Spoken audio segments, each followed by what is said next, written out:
banyak minum ya, supaya enak. Oke, jadi kita ngulangin dulu untuk yang minggu lalu. Seharusnya materinya ini ya, konstruktor, overload, dan statik. Nah, mungkin sudah kalian lihat juga waktu praktikum kemarin. Jadi, di pertemuan sebelumnya, kita kan sudah belajar apa saja yang sebelumnya. Di pertemuan sebelumnya, sebelum konstruktor, overload, dan statik, apa yang sudah dipelajari? Enkapsulasi. Enkapsulasi. Oke. Jadi itu salah satu sifat dari object oriented ya. Nah, kemudian di object oriented itu juga dikenal untuk konstruktor. Nah, konstruktor itu apa? Konstruktor itu adalah metode yang dia akan dijalankan otomatis ketika kita membuat objek. Dia disebut dengan konstruktor. Jadi, sebenarnya ketika kemarin Anda juga membuat objek, memanggil new, memakai nama kelas, itu sebenarnya juga otomatis konstruktor default bawaannya si Java itu juga dijalankan. Nah, tetapi kita bisa juga membuat konstruktor sendiri. Jadi sebenarnya ketika kita tidak membuat konstruktor itu sebenarnya di Java juga dia sudah punya konstruktor default. Meskipun isinya kosong gitu ya, tetapi dia sebenarnya menjalankan juga konstruktor default. Nah, tapi kemudian kita bisa membuat sendiri metode konstruktor. Nah, apa syaratnya membuat metode konstruktor? Metode konstruktor ini adalah metode yang namanya harus sama persis dengan nama kelasnya. Jadi kalau nama kelasnya rapot, ya nama konstruktornya harus sama persis. Huruf besar, huruf kecilnya harus sama persis. Dan dia tidak punya tipe pengembalian nilai. Kalau kita punya metode kan biasanya public void nama metode gitu ya, atau public in nama metode. Nah, kalau konstruktor tidak ada tipenya, jadi langsung public rapot seperti itu.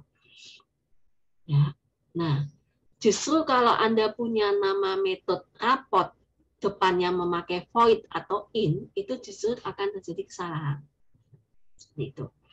Jadi si Java sudah membuat aturan bahwa konstruktor itu harus seperti ini, harus sama persis seperti nama kelasnya.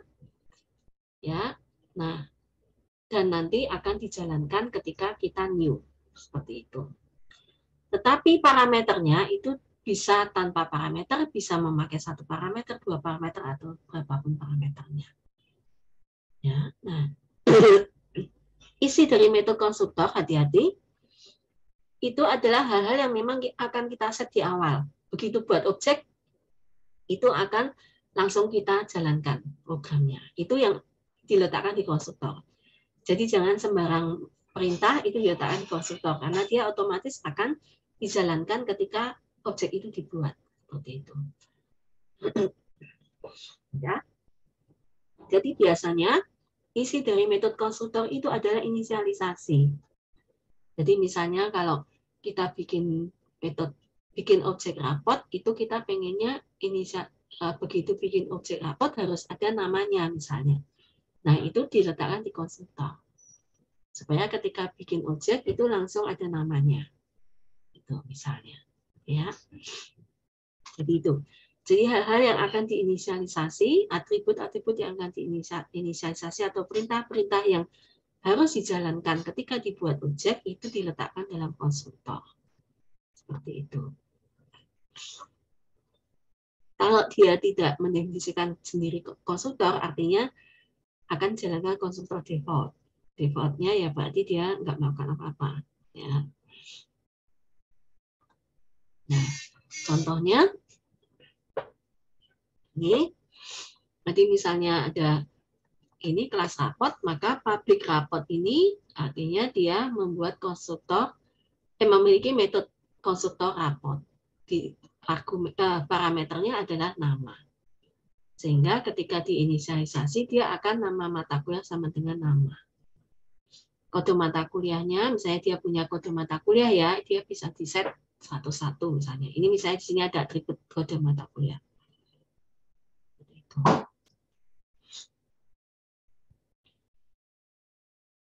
Ya, nah, sehingga ketika dijalankan di main-nya, ketika new raport, karena dia di situ hanya punya satu konstruktor, jadi kalau sudah dideklarasikan, berarti dia akan memakai konstruktor yang sudah dideklarasikan. Karena konstruktornya itu harus memakai parameter, maka ketika new di sini, dia harus ada parameternya juga. Seperti itu, karena kita sudah mendeklarasikan. Sehingga ketika new, itu tidak lagi hanya kurung buka kurung tutup, tapi new raport kurung buka harus diberikan argumen yang akan menjadi nama dari rapotnya.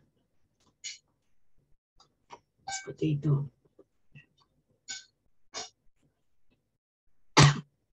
Apakah kemarin di praktikum sudah berhasil menambahkan konstruktor untuk kelas-kelas yang sudah pernah kita buat? Beberapa sudah dibahas, Bu. Sudah ya. Jadi intinya seperti itu konstruktor ya. Begitu susah kan ya? Kemarin hanya tadi yang perlu diingat bahwa nama metodenya itu harus sama persis dengan nama kelasnya. Itu. Apakah ada pertanyaan tentang konstruktor ini? Bu, saya mau tanya, Bu. Mm-hmm. Oh, untuk yang bagian penulisan konstruktor itu tadi kan ada modifier, terus nama kelas sama parameter ya, Bu. Nah, di bagian modifier itu apakah harus atau bisa dikosongin ya? Soalnya yang kemarin itu saya buat nggak pakai modifier, masih bisa, Bu. Jadi nggak ada public atau private gitu. Jadi langsung nama kelas terus parameter gitu aja, Bu. Langsung rapot gitu maksudnya? Iya, Bu. Nggak pakai public rapot? Nggak ada publiknya, Bu. Seperti yang pertemuan sebelumnya, kita kan pernah belajar bahwa tipe apa dari kelas ataupun metode ataupun atribut itu ada private, public, satu lagi apa? Masih ingat yang pertemuan sebelumnya? Yang jangkauan dari jangkauan metode, jangkauan atribut, jangkauan kelas. Di pertemuan sebelumnya kan kita mengenal public. Kalau public kan berarti dikenal di seluruh package. Nah, kalau dia private, hanya diakses pada kelas. ini bisa kelas itu kan. Kalau tidak ada public atau private, berarti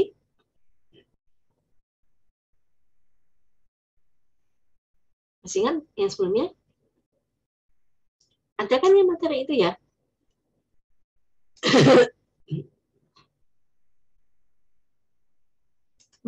Aku menjelaskan kan? Iya, Bu. Kenapa, Bu? Kalau tidak ada public ataupun private di depannya, artinya dia tipenya apa? Tipe jangkauannya? Default mungkin. Hanya untuk satu metode. Misalkan pada deklarasinya itu ditaruh di main. Jadi hanya bisa diakses di metode main itu, Bu. Itu namanya apa? Package, Bu. Ini dalam satu package dan dia namanya apa? Default bukan, Bu? Default, iya. Seperti itu. Jadi dimungkinkan dia kalau nggak ada publiknya berarti dia tipenya default kan ya. Tapi artinya nanti tidak bisa diakses di luar package-nya itu. Seperti itu. Itukah pertanyaannya? Oh iya, Bu. Sudah paham. Nah, kalau ini tidak ada string nama juga boleh, jadi hanya public, raport, pembuka, penutup itu juga diperbolehkan.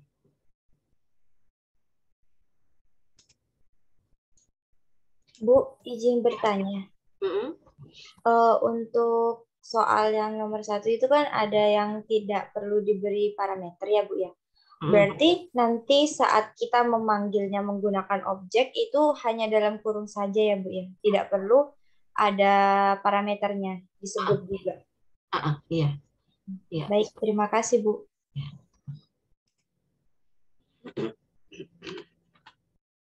Ada lagi?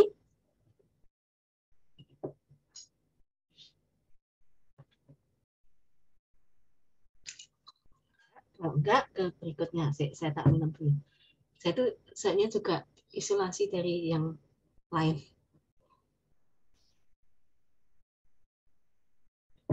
Untung anak saya enggak kena. Jadi apa kata Iya, Bu, saya mau nanya lagi, Bu. Kalau yang di bagian diagram plus kan kalau public ada apa logo, ada tanda plus gitu, terus kalau private kan tanda min. Terus kalau default tadi tandanya gimana? Kalau default memang tidak ada plus minusnya, tapi mungkin bisa dibuat minus aja kali ya, karena kan kalau plus akan menyesatkan. Memang kalau di diagram UML dia tidak ada ininya plus minusnya, tidak ada tandanya, karena memang default itu sebenarnya agak jarang dipakai, atau mungkin hampir nggak pernah sebenarnya, seperti itu. Ketika kita sudah mungkin kalau masih di awal-awal kita belajar, mungkin kadang memang kita nggak nambahin public atau private gitu ya. Tapi ketika kita sudah main object oriented, itu hampir tidak pernah memakai default sebenarnya. Karena kita harus yakin pasti bahwa ini akan public atau akan private seperti itu, tidak dalam lingkup package seperti itu. Itu cukup jelas kan? Jadi emang beberapa hal diwadahi, tapi ketika kita sudah bermain, sudah memakai yang sebenarnya, itu beberapa memang sebenarnya kadang sudah jarang dipakai seperti itu. Gitu ya. Jadi pasti coba kalau Anda lihat hampir semua, kalau lihat kode-kode program yang object oriented yang Java itu hampir semuanya pasti ada public atau private, jarang tidak ada apa-apanya. Seperti itu. Ya, jadi tadi sebaiknya memang dihindari kalau tidak memakai public atau private. Itu cukup jelas, Mas siapa urusan Didio? Ya, cukup jelas. Terima kasih, Bu. Sama. Ada lagi yang lain?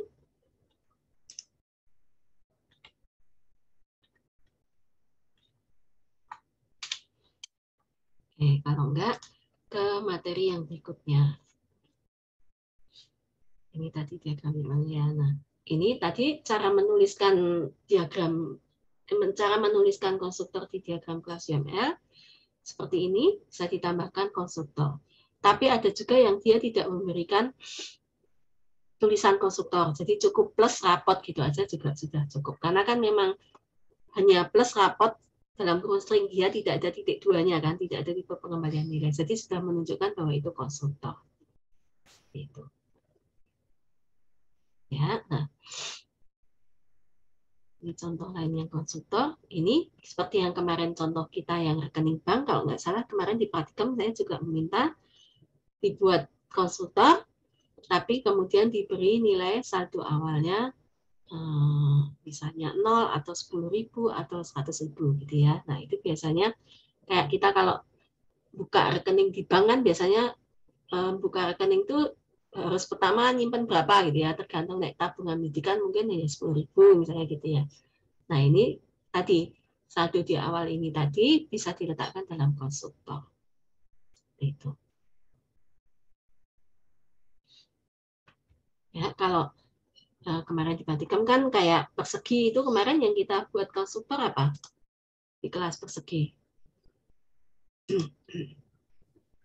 Luas, Bu. Konstruktornya luas. Panjang Sisi. lebar. Sisi ya. Kalau persegi, kalau sisi itu yang bujur sangkar. Panjang dan lebar. Panjang dan lebarnya ya. Itu juga biasanya gini, diberi nilai default itu supaya misalnya user itu tidak memasukkan nilai. Nah, itu kita beri nilai default supaya kalau tiba-tiba menjalankan metode itu dia tidak terjadi error, kesalahan terutama sebenarnya tidak terjadi kesalahan misalnya dibagi 0 misalnya seperti itu. Nah, itu biasanya tadi di set di inisial di konstruktor supaya tidak terjadi kesalahan runtime error, jadi atau compile error seperti itu. Karena kan kalau kita bikin program itu kan kalau sebisa mungkin user yang paling dummy pun mengisi apapun program kita nggak error gitu kan, tapi muncul pesan kesalahan saya seperti itu kan. Nah, jadi supaya tidak terjadi kesalahan program terus keluar programnya error gitu kan, kalau kamu kayak di kasir itu bikin program untuk kasir tiba-tiba usernya taktik masukin apa terus programnya ngehang error. Nah, itu kan nggak bagus kan. Nah, makanya biasanya tadi diberikan nilai default apa supaya tidak terjadi kesalahan error tadi. Seperti itu. Ya, nah.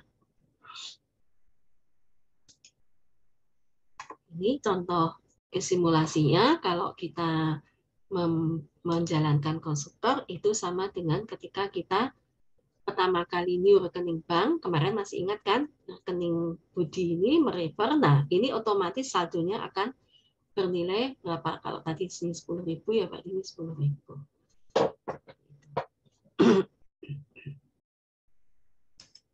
Ya, nah materi yang berikutnya adalah overload.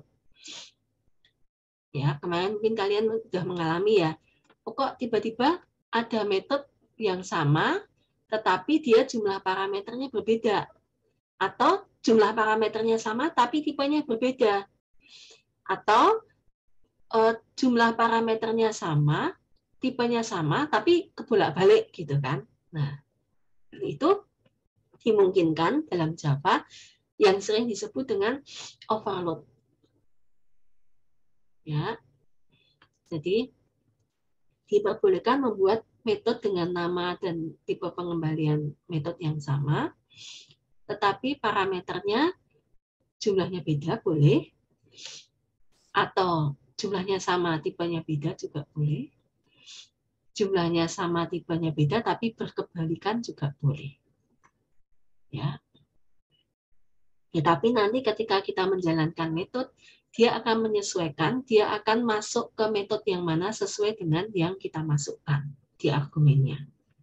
Seperti itu. Jadi dia nanti akan mencari sendiri dia menjalankan yang mana. Seperti contoh ini, metodenya sama void dis, maksudnya display ya. Yang satu char C, yang satu char C in num. Maka ketika memanggil display, dis di sini, tapi tipenya char, maka dia akan lari ke yang char C. Jadi dia otomatis mencari yang sesuai. Seperti itu. Ya. Jadi ini otomatis akan ke sini. Sementara yang ini char, in, maka dia akan menuju ke yang char, in. Seperti itu. Ya, jadi dimungkinkan hal seperti itu. Seperti kemarin, ada contohnya yang di praktikum kemarin bikin apa?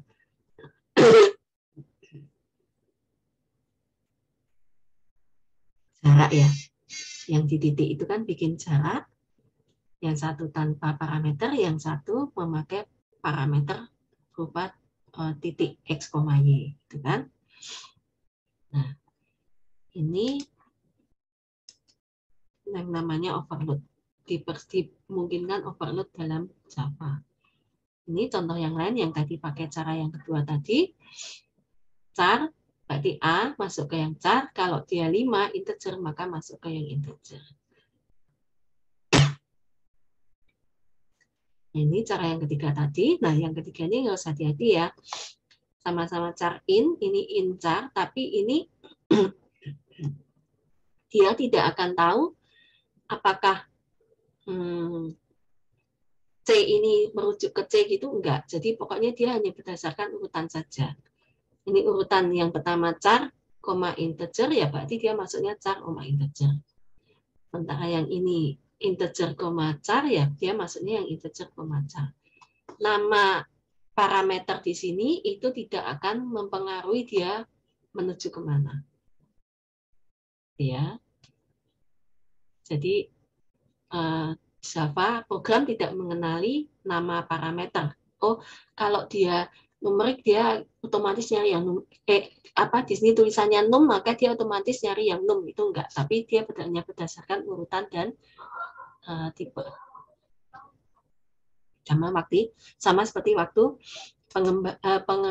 pemanggilan metode zaman di Argo ya, itu juga kan berdasarkan urutan saja dan tipenya harus sesuai. Itu. Selain metode dimungkinkan juga overload yang konstruktor tadi. Makanya dalam praktikum kemarin dimungkinkan ada konstruktor lingkaran atau lingkaran dalam kurung jari integer ya, yaitu jari-jari ya kemarin. Misalnya seperti itu. Oh, double, lingkaran dalam kurung double. Jadi ada 2 konstruktor itu dimungkinkan. 3 bisa, 4 bisa, 5 bisa, dan seterusnya. Seperti itu.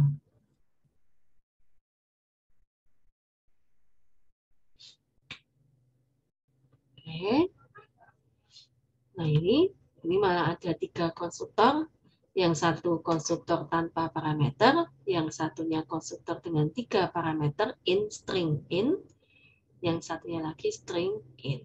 Seperti itu.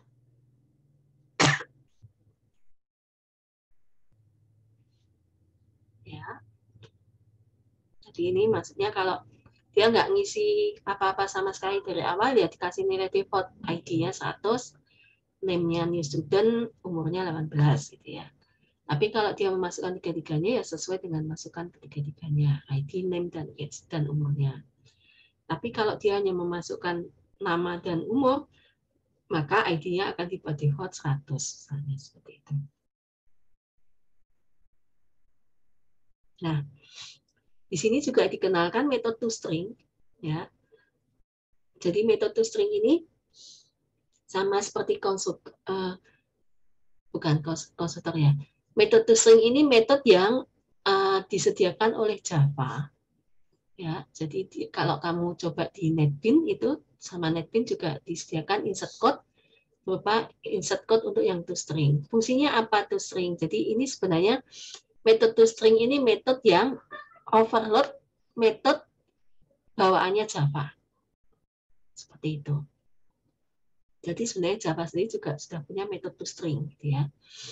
Nah, ini kita overload ditimpa dengan metode toString-nya ini. Metode toString-nya return-nya string, artinya yang akan di-return adalah berupa string dari, kalau di kelas itu berupa string dari 6 semua isi atributnya. Seperti itu. Ya, Anda bisa, kalau ini di sini kan memakai format ya, string tidak format. Formatnya apa? Dia menyediakan 3 tempat untuk ID. D ini artinya integer, %3D ini integer, %12S ini menyediakan 12 tempat untuk string, karena name ya. Terus setelah itu diikuti dengan menyediakan 3 tempat untuk age ini, D itu integer. Seperti itu. Ya, jadi ini selain overload tadi juga dikenalkan yang disebut dengan metode toString. Nah, ini contoh di sini. Ya. Saya nyoba yang rekening bank ya. Nah, ini misalnya coba saya tutup dulu ya.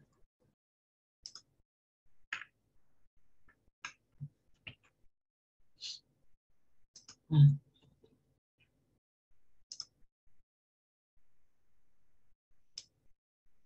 ini saya tutup dulu aja.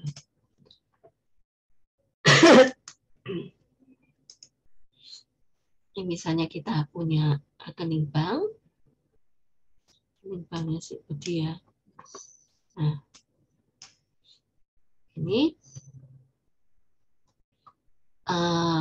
saya memanggil rekening Budi titik toString. Nah, padahal di rekening bank ini kita tidak punya metode toString, masih kosong kan? Kita nggak punya metode toString. Tapi di sini dia nggak error, nggak salah. Jadi tetap bisa jalan.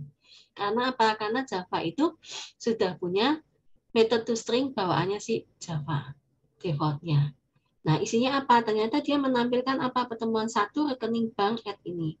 Jadi yang ditampilkan oleh toString ini karena kita tidak membuat kode, tidak membuat returnnya, tidak membuat kodenya, maka yang dikembalikan oleh Java ini adalah referensinya, reference ke rekening Budi. Kalau kita lihat ini kan ada add-nya. Ini reference ke rekening Budi. Seperti itu. Nah, kita bisa membuat di sini, ini sudah ada konstruktornya ya, ini sudah ada konstruktornya, rekening banknya sedikit nol. Nah, kita bisa memakai, kalau memakai NetBeans ya, kalau memakai NetBeans kita bisa insert code. Ini di sini ada toString. Kemarin nih bisa memakai toString. toStringnya apa yang mau ditampilkan? Oh, yang ditampilkan nama sama saldo. Nah, dia otomatis bikin nih return rekening bank apa. Maka ketika saya jalankan akan tidak tampilannya. Dia akan menampilkannya.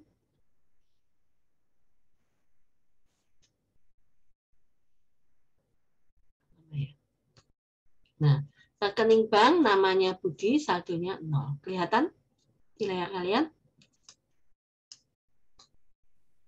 Terlihat, Bu. Seperti ini. Jadi ini metode toString yang kita buat overload.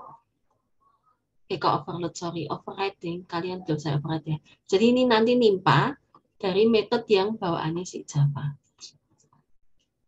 Seperti itu. Nah, tadi juga yang konstruktor tadi di NetBeans, misalnya ini saya tutup dulu ya, dimungkinkan membuat konstruktor di NetBeans dengan cara tadi insert code. Jadi kita bisa insert code konstruktor. Nah, ini dia akan nanya, kamu bikin konstruktor yang gimana kalau ini tanpa parameter? Biasanya generate gini. Nah, kalau dia memakai, misalnya tadi, oh saya mau bikin konstruktor yang pakai saldo, maka dia bisa generate. Gitu. Ini udah bawaannya si NetBeans ya, bawaannya NetBeans ini, bukan bawaannya Java.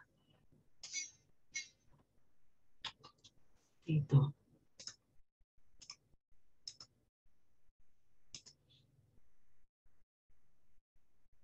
Ini cukup jelas kah?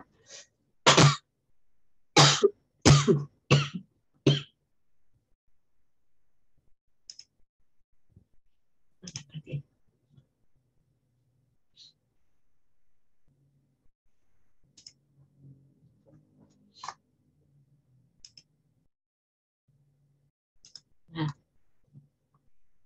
maka ketika kita membuat objek baru, new student, itu dimungkinkan new student tanpa argumen, new student memakai 2 argumen, new student memakai 3 argumen.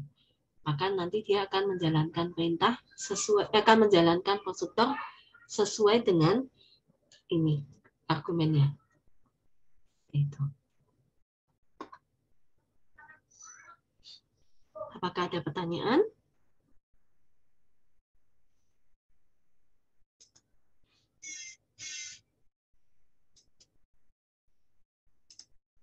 Belum, Bu. Belum. Lanjut. Kemarin di praktikum yang tentang overload ini masih ada kebingungan?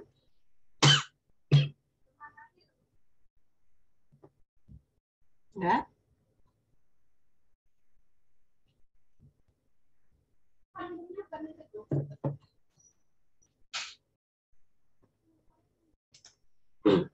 Lanjut ya. Nah, kemarin masih ingat waktu kita membahas dis, jadi kan kemarin kita bisa dis titik apa gitu ya.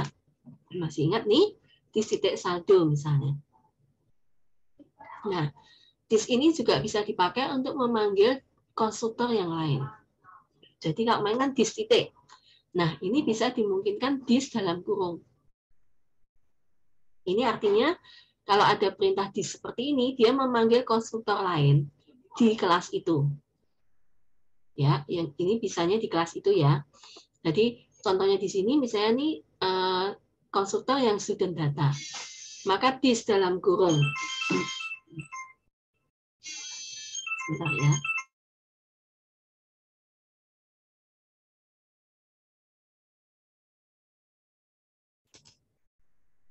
Jadi contohnya di sini ini this dalam kurung 100, string, 18. Ini artinya dia memanggil konstruktor yang integer, string, integer. Maka dia akan memanggil yang ini. Seperti itu. Ya, kalau Anda perhatikan ini, this, ini sama seperti ini. Maka sebenarnya ketika dia memanggil new student data, kurung buka kurung tutup tanpa konstruktor, dia akan masuk ke sini nih. Tanpa argumen tadi ya, masuk ke sini.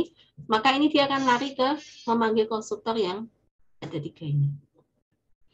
Jadi yang dilakukan nanti, meskipun dia kosongan gini, otomatis dia akan menjalankan ini. Student ID-nya 100, student name-nya new student age-nya 18. Gitu. Ya, nah, hal yang sama yang di sini yang waktu 2 parameter, ya, di 2 parameter bawah ini, nah, dia memanggil this juga sama 3 parameter.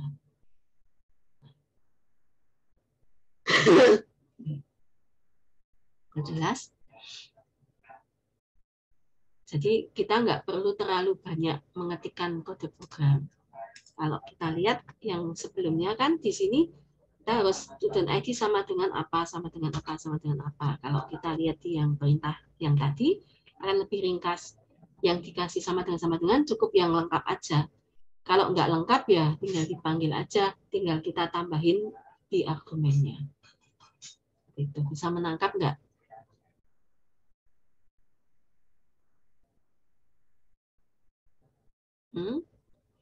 Jadi ini membuat lebih efisien karena hampir-hampir sama.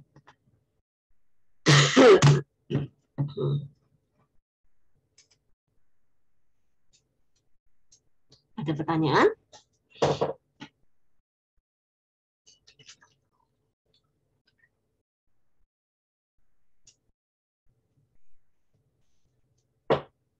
Ya?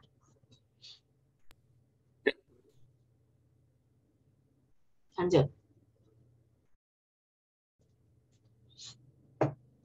Nah,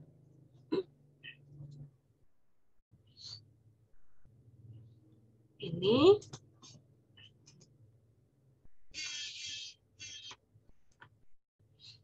yang materi yang terakhir statik, meskipun ini distance statik itu kemarin diperhatikan belum muncul ya. Nah, ingat-ingat yang di tadi ya, itu dimungkinkan kalau Anda akan membuat lebih efisien kode programnya.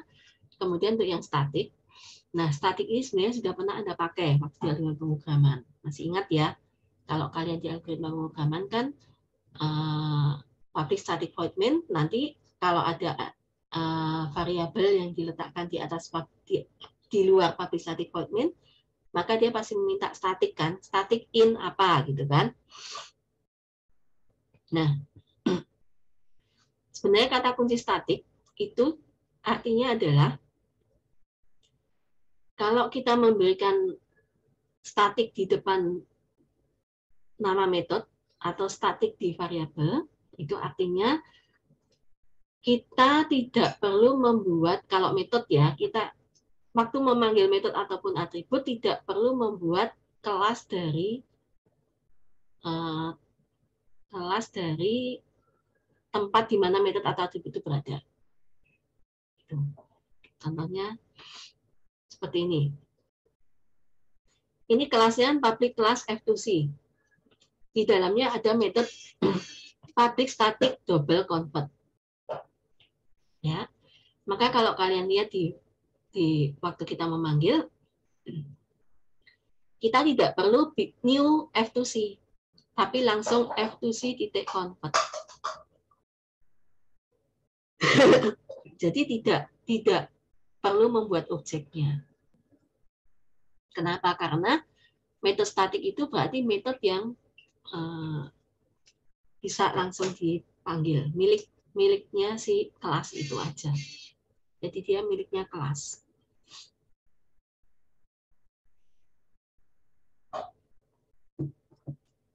Oke. Maka kalau di sini static void main itu juga ketika kita menjalankan kan tidak perlu membuat objek dari kelas yang berisi main itu tadi kan.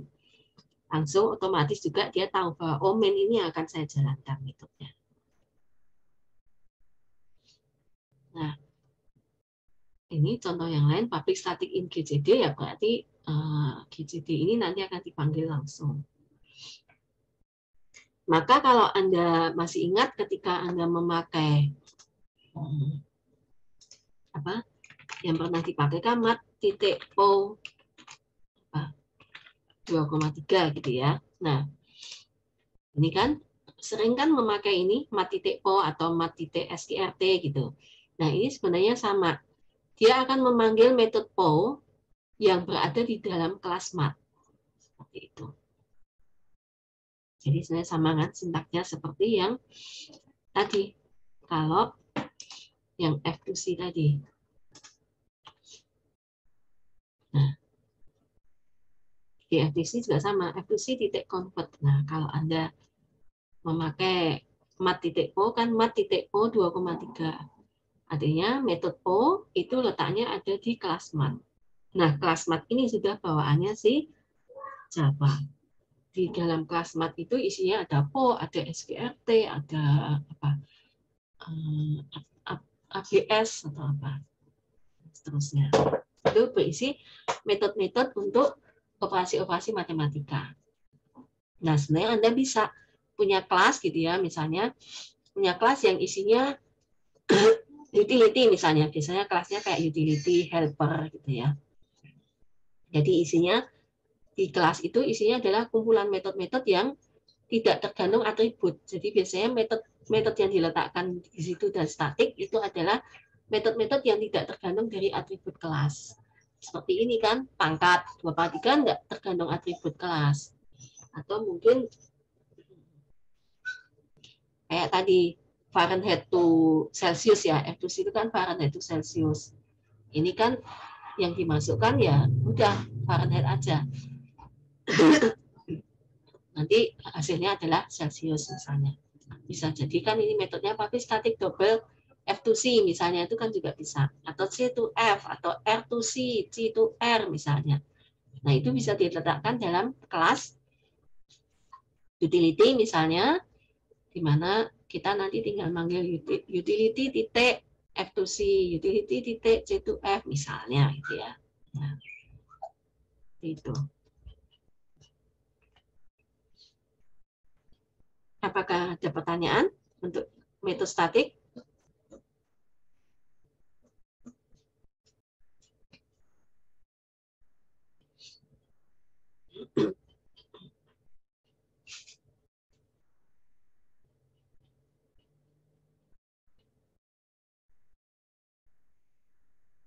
Enggak? Nah, selain metode statik, itu juga kita sering menghadapi variabel statik, gitu ya. Contohnya di sini, public static in counter sampai dengan 0. Ya. Nah, kalau variabel statik, ini artinya variabel itu juga variabel yang nilainya apa? Jadi tempatnya yang dibuat itu hanya satu, meskipun dia membuat objek berapapun. Seperti itu. Jadi kalau contohnya di sini, dia bikin C1, bikin C2, maka counter ini, karena statik ya, yang statik kan counter ini maka dia hanya ada satu tempat di memori. Beda dengan yang serial number. Kalau serial number ini kan, ketika kita bikin objek C1, maka akan ada tempat di memori C1 yang isinya serial number miliknya C1. Ketika count C2 new count, maka di sini akan ada tempat di memori C2 di mana ada tempat untuk serial number miliknya si C2. Nah, kalau counter karena dia statik, maka tidak ada di sini tempatnya, tapi dia hanya satu kali dibuat aja counter itu. Nah, Nanti si C1 bisa ngakses, C2 bisa ngakses, C3 bisa, sampai C100 sampai C1000 pun tetap bisa ngakses si counter ini. Tapi ya dia hanya satu. Ya. Maka contohnya di sini ketika kita bikin objek C1 ya, kemudian ketika new count, itu yang terjadi kan di sini counternya plus. Itu serial numbernya sama dengan counter. Maka ketika bikin satu objek, counternya akan jadi 1. Si C1 ini punya serial number 1. Ya kan? Ketika dicetak di sini C1 counternya dia 1.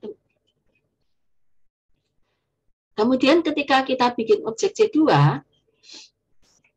ya, kan new count lagi. Maka kan dia ke sini nih. Counternya bertambah 1. Tadi 1 counternya, maka sekarang counternya jadi 2. Serial numbernya 2. Maka C2 ini serial numbernya dia akan 2. Ya kan? Maka kalau dicetak di sini, C1 itu serial numbernya 1, C1 itu counternya 1.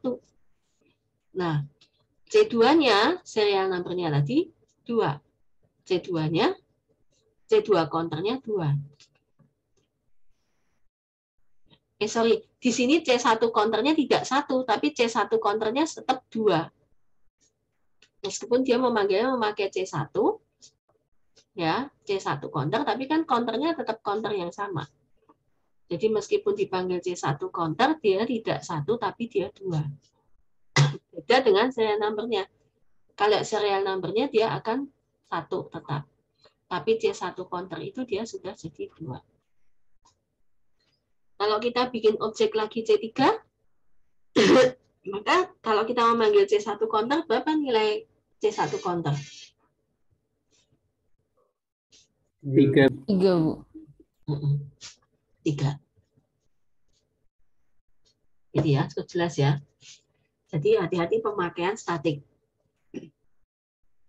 Nah, ini tadi variabel, kalau metode statik tadi ya biasanya dipakai untuk yang metode-metode yang parameternya tidak tergantung atribut atau data dari sebuah kelas. Nah, untuk atribut yang sifatnya statik itu juga biasanya dipakai contohnya seperti ini. Jadi pakai untuk menghitung banyaknya objek biasanya yang dibuat. Atau kalau ini kayak ini kan serial number itu contoh yang paling tepat biasanya pakai untuk ini. Atau bisa juga ditambahi public static final. Kalau itu final ini biasanya dipakai untuk konstanta. Jadi kayak P itu biasanya dideklarasikan dalam kelas utility itu juga. Itu biasanya public static final P sama dengan 3,14 itu kan sudah final ya, sudah tidak mungkin berubah-ubah. Nah kalau ditambah final itu biasanya untuk konstanta, dia tidak akan diubah.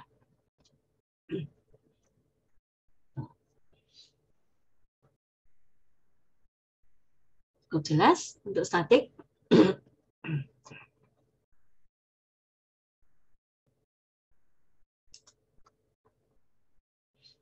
Ada pertanyaan untuk yang statik ini?